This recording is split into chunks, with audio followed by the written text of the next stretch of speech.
வணக்கம். என்ன செய்தியை பார்க்க போறோம்னு கேட்டீங்கன்னா, ஆதவ அர்ஜுனா அவர்களுக்கும் ஜான் ஆரோக்கியசாமி அவர்களுக்கும் அடிதடி. அனுபவம் இல்லாத காரணத்தினால் அழிகிறது கட்சி.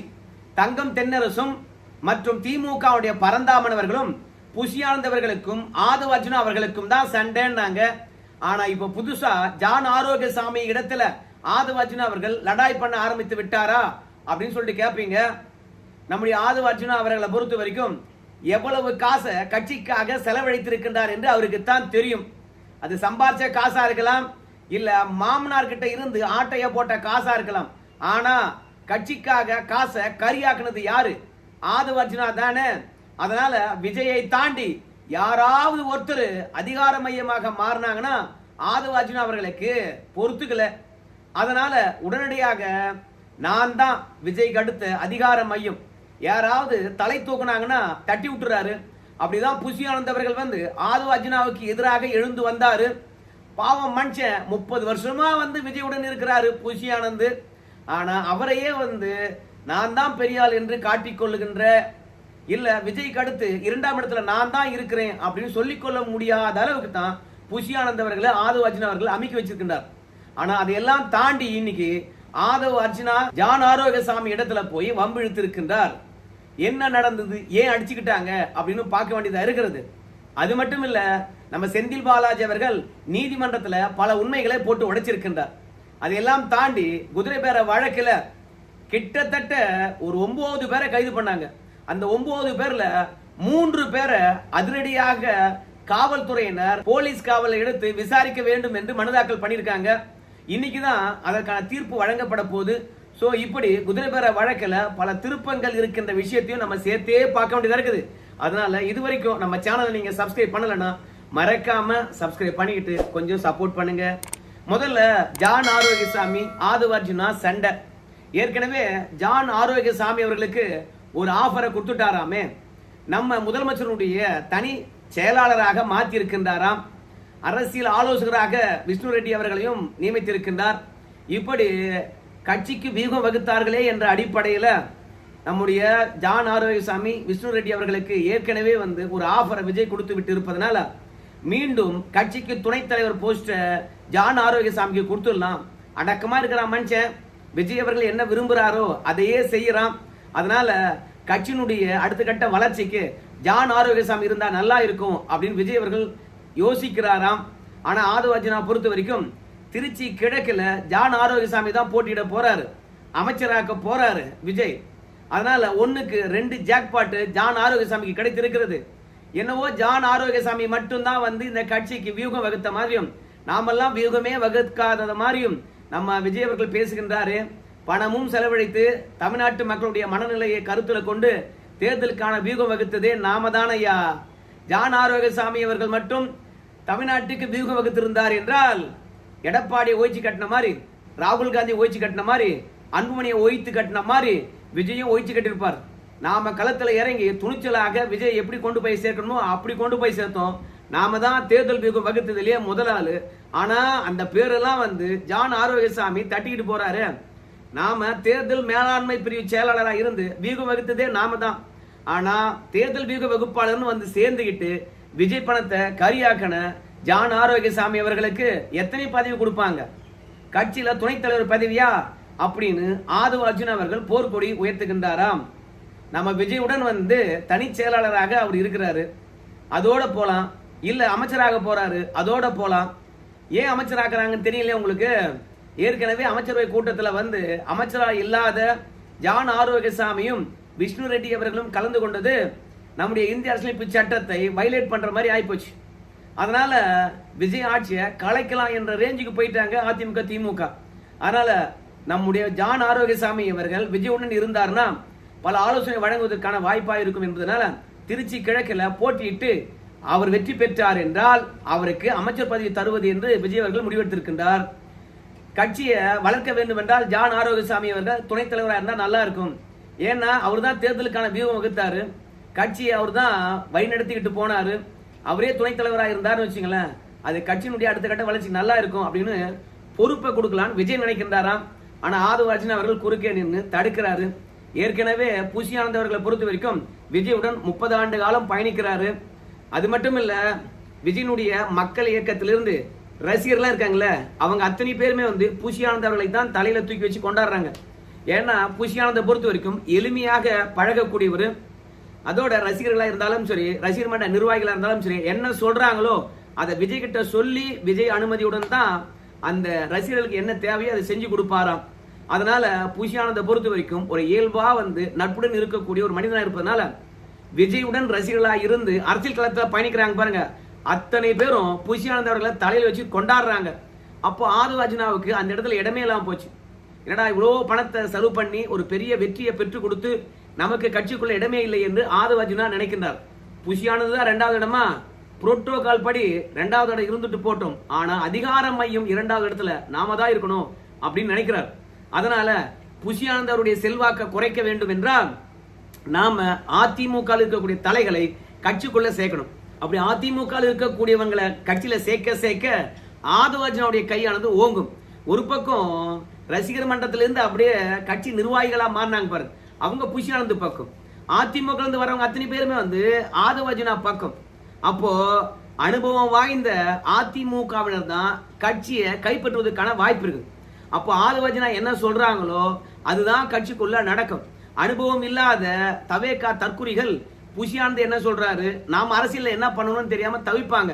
அதனால ஆதவாஜனா பொறுத்த வரைக்கும் அதிமுக வந்து பெரும் தலைகளை அழைத்து வருகின்ற உள்ளாட்சி தேர்தலில் அதிமுக வந்து யார் வந்தாங்களோ அவங்களுக்கு அதிக முக்கியத்துவம் கொடுங்க. அப்படி விஜய் கேட்டார்னா கூட நான் பேசிக்கிறேன். ஏன்னா அதிமுக ஏற்கனவே உள்ளாட்சி தேர்தலில் பல முறை போட்டியிட்டவங்க, பல முறை வெற்றி பெற்றிருக்கவங்க. நாம உள்ளாட்சி தேர்தலில் 100% வெற்றி பெற வேண்டும் என்றால் காசு உள்ளவன், பேர் எடுத்தவன், பப்ளிசிட்டியா இருக்கிறவன், அரசியல தெரிஞ்சவன், மக்களுடைய செல்வாக்க அறிந்தவன், மக்களுடைய தேவையை புரிந்தவன், ஏற்கனவே மக்களுக்கு வேலை பார்த்தவன். அதனால அதிமுக வந்தவங்களுக்கு எந்தெந்த பதவியில போட்டிடலாம் அப்படின்றத விஜய் கிட்ட நான் சொல்லிக்கிறேன். நான் சொன்ன வச்சுக்கலாம், அவர் நம்புவார் சொல்லிட்டு இப்ப உள்ளாட்சி தேர்தலில் அதிமுக வந்தவங்களுக்கு தான் அதிகமான வாய்ப்பாம். மாவட்டம் தோறும் அதிமுக இணைந்த கிட்ட சொல்லியிருக்கின்றாரா நம்ம கை ஓங்க வேண்டும் என்று சொல்லிட்டு. இந்த விஷயத்த புஷி ஆனந்த் அவர்கள் போய் நம்முடைய விஜய் கிட்ட சொல்ல முடியாத ஒரு சூழ்நிலை. சோ அதிமுக வந்தவங்களை ஆதவாஜனா தனக்கு சாதகமாக, ஏற்கனவே கட்சியில நிரந்தரமாக இருந்த ரசிகர் பட்டாளத்தை தனக்கு சாதகமா புஷி ஆனந்த் அவர்களும் 2 பேரும் அதிகார மையத்தில் அடுத்தது யார் என்ற போட்டியில் அடிக்கடி இருக்கின்ற போது ஜான் ஆரோக்கியசாமியும் வந்து ஆதவாஜனாவுக்கு ஆப்பாக மாறி இருக்கின்றார்.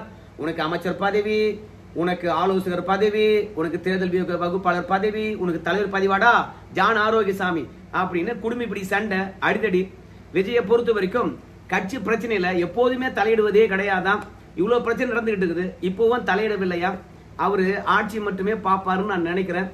அதனால தான் அதுவே அசதியா இருக்கும். ஏன்னா பட்ஜெட் வேற தாக்கல், அதுக்கு ஆலோசனை தொடர்ந்து செய்து கொண்டே இருக்கின்றார். ஏகப்பட்டவர்கள் வந்து விஜய் அவர்களை சந்தித்துக் கொண்டு இருக்கின்றார்கள். ஸோ ஆட்சியை பார்ப்பாரா, கட்சியை பார்ப்பாரா? அதனால ஜான் ஆரோக்கியசாமி கிட்ட கட்சி ஒப்படைச்சிட்டோம்னா அந்த ஆள் பார்த்துக்க போறான் அப்படின்னு தான் நம்முடைய விஜயனுடைய எண்ணமா இருக்குது. அதுக்கு முட்டுக்கட்டையாக ஆதவாஜனா வராரு. இந்த 2 பேருடைய சண்டையே போதும் இந்த கட்சி அழிவதற்கு. கொஞ்சம் பொறுமையா இருக்கணும். அதிகாரம் இருக்கின்ற பொழுது கட்சி அழிவது தலைவருக்கும் தெரியாது, கீழ்மட்டத்தில் இருக்கிறவங்களுக்கும் தெரியாது. திமுக அப்படிதான் அழிஞ்சது, அதிமுக அப்படிதான் அழிஞ்சது. அதே மாதிரி இப்போ தவேகாவும் அதனுடைய வழியிலே வந்து அழிந்து கொண்டிருக்கிறது. அரசியல கூர்ந்து கவனிக்கின்ற எனக்கு இது தெரியுது, ஆனா அவங்களுக்கு தெரியுதா என்னன்னு தெரியல. அதுக்கப்புறம் செந்தில் பாலாஜி வெளியிட்ட ஆதாரங்கள், குற்றம் சாட்டப்பட்டவர்களில் என்னுடைய பெயர் இருக்குதா, எஃப்ஐஆர்ல என்னுடைய பெயர் இருக்குதா? இளையராஜா அவர்கள் தானே புகார் அளித்திருக்கின்றார். நான் குதிரைபேரத்தில் ஈடுபட்டிருப்பதாக இளையராஜா அவர்கள் புகார் அளித்திருக்கின்றாரா? இளையராஜா அவர்களை நேரடியாக சந்தித்திருக்கின்றனா? இல்ல போன்ல பேசியிருக்கின்றனா? வாட்ஸ்அப்ல குறுஞ்செய்தி அனுப்பியிருக்கின்றனா? இல்ல மிரட்டி இருக்கின்றேனா? பணம் கொடுத்திருக்கின்றேனா? இல்ல குதிரைபேரத்துக்கு ஆளை அனுப்பி பேசியிருக்கின்றேனா? நேரடியாகவோ மறைமுகமாகவோ எனக்கும் இளையராஜாவுக்கும் தொடர்பே இல்லாத பொழுது நான் எப்படி குதிரை பேரத்தில் ஈடுபட்டு இருப்பதாக சொல்றாங்க? இல்ல நீங்க 9 பேரை கைது பண்ணிருக்கீங்க, அந்த 9 பேர்ல நான் வந்து குதிரை பேரத்தில் ஈடுபட்டேன் அப்படின்னு வாக்குமூலம் கொடுத்துருக்காங்களா? இல்ல. அப்புறம் எப்படி செந்தில் பாலாஜியும் அவங்க தம்பியும் குதிரை பேரத்தில் ஈடுபட்டாங்கன்னு காவல்துறை சொல்லுது? எதற்காக என்னை கைது பண்ண வேண்டும்? ஒன்னே ஒண்ணுதானுங்க, நம்முடைய அமைச்சர் ஆதவாஜனர்கள் அவரு பிற கட்சியிலிருந்து வந்து ஆட்களை சேருகின்ற நிகழ்வுல ஒரு விஷயத்தை ஆணித்தரமா சொல்றாரு. கரூர் சம்பவத்தில் இன்னும் கணக்கு தீர்க்கப்பட வேண்டியது பல இருக்கிறது. கணக்கு தீர்க்காமல் விடமாட்டோம் என்று சொல்றார். அப்படின்னா அரசியல் ரீதியாக என்னை முடக்க வேண்டும் என்பதற்காகத்தான் ஆதவர்ஜுனா அவர்கள் அப்படி பேசுறார். இப்போ கரூருக்கு முதலமைச்சர் வரப்போகின்றார். அந்த இடத்துல நான் இருக்கக்கூடாது என்பதற்காக என் மீது கரூர் வழக்கு மூலமாக பொய் வழக்கு போட்டு கைது பண்ணி உள்ள அடைக்கலாம்னு நினைக்கிறாங்க. இது அரசியல் ரீதியான பழி வாங்குதல் அன்று. மற்றபடி குதிரை பேரத்துல எனக்கு என்ன தொடர்பு இருக்கிறது? இல்ல எங்க இடத்துல சோதனை செஞ்சாங்களா? பணம் கைப்பற்றினாங்களா? இல்ல எங்க வீட்டுக்கு ஏன் சோதனைக்கு போல? எங்கெங்கோ சோதனை இருக்கின்ற காவல்துறை எங்க வீட்டுக்கு சோதனைக்கு போனோமா இல்லையா? அப்படி சோதனைக்கு போறதா இருந்தா காவல்துறை கிட்ட எவிடன்ஸ் இருக்கணுமே. ஏன்னா கைது பண்ணவங்க இந்த முக்கிய தகவலை தந்திருக்காங்க. இந்த தகவலின் அடிப்படையில் செந்தில் பாலாஜி அவங்க தம்பி விட்டு போய் சோதனை போடுறோம் அப்படின்னு சோதனை போட்டிருப்பாங்கல்ல. சோதனை போட்டாங்களா? ஆவணங்களை கைப்பற்றினாங்களா? எதுவுமே இல்லையே. அப்புறம் செந்தில் பாலாஜி எதற்காக கைது பண்ண துடிக்கிறாங்க? ஒன்னும் இல்லைங்க, இடைத்தேர்தல் வருது. அந்த இடைத்தேர்தலில் செந்தில் பாலாஜி கரூர்ல இருக்கக்கூடாது என்பதற்காக அரசியல் ரீதியாக பழிவாங்க பாக்குறாங்க. தயவு செய்து எனக்கு முன்ஜாமீன் கொடுங்க. நான் மக்களால் தேர்ந்தெடுக்கப்பட்ட சட்டமன்ற உறுப்பினருங்க. எங்கேயும் ஓடி ஒளியிலிங்க. தமிழ்நாட்டில் தானங்க இருக்கிறேன். நீங்க எப்போது வழக்குக்கு அழைத்தாலும் சரி ஆஜராக தயாரா இருக்கின்றேன். அதனால எனக்கு முன்ஜாமீன் வேண்டும். அதோட வழக்குக்கு ஒத்துழைப்பு நல்குகின்றேன் அப்படின்னு கேட்டிருக்கின்றார். நம்ம செந்தில் பாலாஜி அவர் சொல்றதுல ஒரு நியாயம் இருப்பது போலதான் தெரியுது. எந்த இடத்திலும் அவருடைய பெயர் நேரடியாக சம்பந்தப்படாத போது எதுக்குங்க திடீர்னு செந்தில் பாலாஜி அவர்களை கைது பண்ணணும்? அரசியல் ரீதியான பழிவாங்குதல் தானே. செந்தில் பாலாஜி இன்னொரு கோரிக்கை வச்சிருக்காரு.